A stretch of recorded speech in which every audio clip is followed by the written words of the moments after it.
अंगेन घात्रम नयने वक्त्रम न्यायेन राज्येन लवणेन भोज्यम।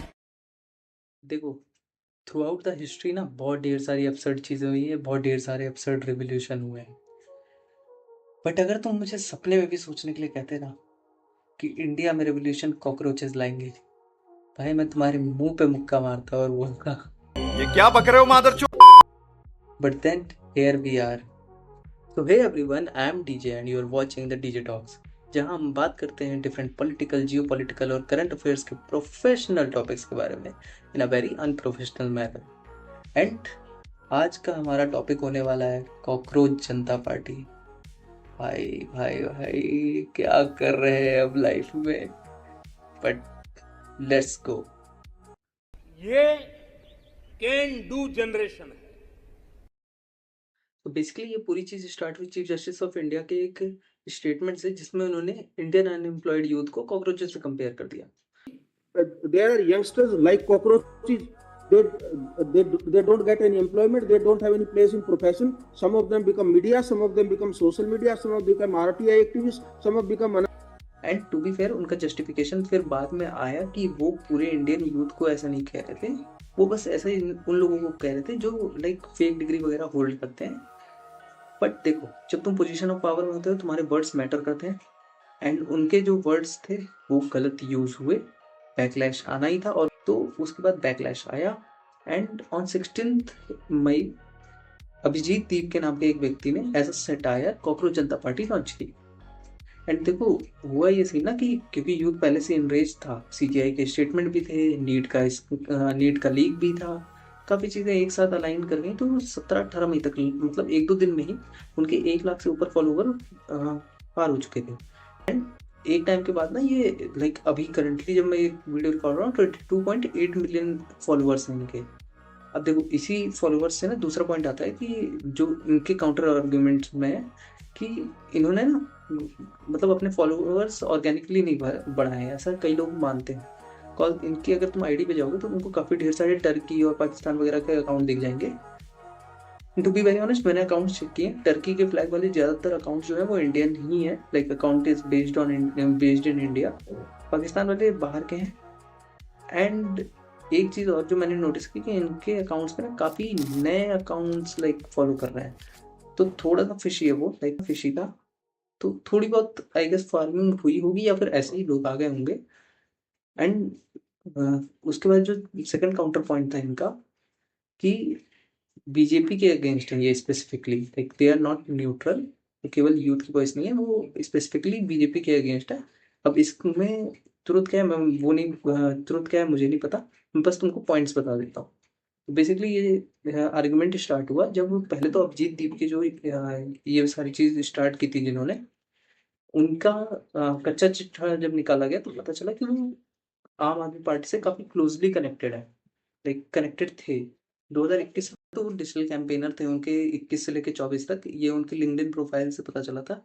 And suspicious ये भी था कि उन्होंने अपनी लिंक्डइन प्रोफाइल डिलीट कर दी अचानक से। एंड देन बात ये थी कि काफ़ी ढेर सारे अपोजिशंस का भी सपोर्ट आने लग गया था सीजेपी को, जो लोगों को लगा कि शायद न्यूट्रल नहीं है। But to be very honest, बहुत ही ऑब्वियस चीज़ है कि ऑपोजिशन तो सपोर्ट करेगी ही इस मूवमेंट को, क्योंकि अल्टीमेटली मूवमेंट मेजरली तो सेंट्रल गवर्नमेंट के ही खिलाफ जाएगी ना। अगर कोई भी अनएम्प्लॉयमेंट के खिलाफ अगर कोई आवाज़ उठाता है तो वो भी बीजेपी के ही खिलाफ है। अगर कोई नीट के बारे में बात करता है तो वो भी बीजेपी के ही खिलाफ है। सो सेंट्रल गवर्नमेंट में बीजेपी, अगर कोई भी मुद्दे उठाए जाएंगे ज़्यादातर क्रिटिसाइज तो बीजेपी को ही करेंगे, तो ऑब्वियसली अपोजिशन ने सपोर्ट दिखाया। बट उसमें एक सस्पिशियस चीज़ थी कि मनीष सिसोदिया एक्टेड कि उनको नहीं पता कि ये लाइक किसने स्टार्ट किया है, और उनको ऑर्गेनिकली ये पार्टी मिल गई थी सोशल मीडिया पे, जबकि मनीष सिसोदिया और अभिजीत दीप के वर क्लोज। लाइक अभिजीत दीप के जब यहाँ इंडिया छोड़ के यूएसए के लिए गए थे, उससे पहले उन्होंने एक पोस्ट डाली थी मनीष सिसोदिया सर के ही साथ में कि हाँ, वंस आम आदमी पार्टी मेंबर ऑलवेज आम आदमी पार्टी मेंबर, ऐसा कुछ। तो वो एक सस्पिशियस चीज़ थी कि लाइक अलग से अभिजीत दीप के बोलने लग गए थे कि बीजेपी का जो अकाउंट है वो अनफॉलो कर दो वगैरह वगैरह। तो कि अभी बीजेपी को अनफॉलो करो। तो जितने भी कॉकरोचेस अभी इस लाइव को देख रहे हैं वो तुरंत बीजेपी के अकाउंट पर जाकर उन्हें अनफॉलो कर दीजिए। यहाँ पर कोई लिख रहा है कि ब्लॉक भी कर दूं क्या? बिल्कुल। ये सारे के सारे एक साइड के आर्गुमेंट थे कि क्यों अभिजीत दीपी और Congress cockroach Janata party are not neutral, वो केवल और केवल बीजेपी के खिलाफ है। लाइक आम आदमी पार्टी 2.0 बोल रहे थे सब। अब इसका काउंटर आर्ग्यूमेंट भी मैं बता देता हूँ कि इसका काउंटर आर्ग्यूमेंट सबसे पहला तो यही है कि सीजेपी जो है वो यूथ वॉइस है, वो बात ही कर रही है अनएम्प्लॉयमेंट, पेपर लीक्स, इन सारी चीज़ों पे, और ये सारी चीज़ें कंट्रोल ही सेंट्रल गवर्नमेंट करती है जो बीजेपी चला रही है। तो अगर कुछ भी करते हैं, कोई भी मूवमेंट लाते हैं, वो अल्टीमेटली बीजेपी के ही खिलाफ होगा।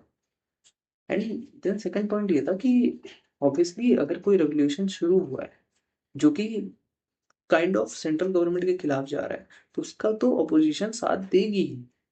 तो उसमें तो कोई बड़ी बात थी नहीं कि अगर दूसरे पॉलिटिशियंस उनका साथ दे रहे थे। एंड देन एक और पॉइंट जो राइट विंगर ने पता नहीं क्यों इलॉजिकल बातें कई बार ले आते हैं कि ये पूरा पूरा जो कैंपेन है, पूरा पूरा मूवमेंट है, ये हमेशा से ही इनऑर्गेनिक था और इसमें फॉरेन फंडिंग है, लाइक यूएसए या फिर चाइना की।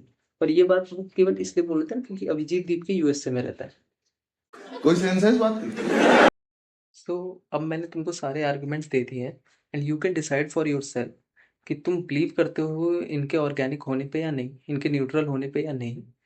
अगर पर्सनल ओपिनियन की बात की जाए तो आई पर्सनली बिलीव कि ये मूवमेंट एटलीस्ट स्टार्ट तो ऑर्गेनिकली ही हुआ था, क्योंकि कोई कंट्रोल थोड़ी कर सकता है कि सीजीआई अपने ट्रायल के टाइम पे क्या स्टेटमेंट दे देंगे।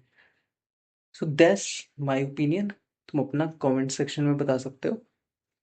बट अब बात ये आती है कि क्या हमें इस रेवोल्यूशन या फिर इस तरह के किसी मूवमेंट की ज़रूरत भी है या नहीं है। तो यहाँ से हम मेरा ओपिनियन, तुम अपना ओपिनियन कमेंट सेक्शन में दे सकते हो। तो मेरा शॉर्ट आंसर है यस, इंडियन यूथ को स्पेशली इस तरह के रेवोल्यूशन या फिर मूवमेंट की बहुत ज़्यादा ज़रूरत है। तुम अगर केवल पिछला एक मंथ उठा लोगे ना, तो इतने लाइन से फेलियर्स हुए। नीट का पेपर लीक हुआ, एकेडयू का पेपर लीक हुआ, सीबीएसई की मार्किंग इतनी खराब आई है कि लगभग 25% स्टूडेंट्स ने रीचेकिंग पर डाल दिया कॉपी। फिर यूपीएससी का प्रीलिम्स इतना खराब पेपर आया कि उसका कोई सेंस नहीं बना था।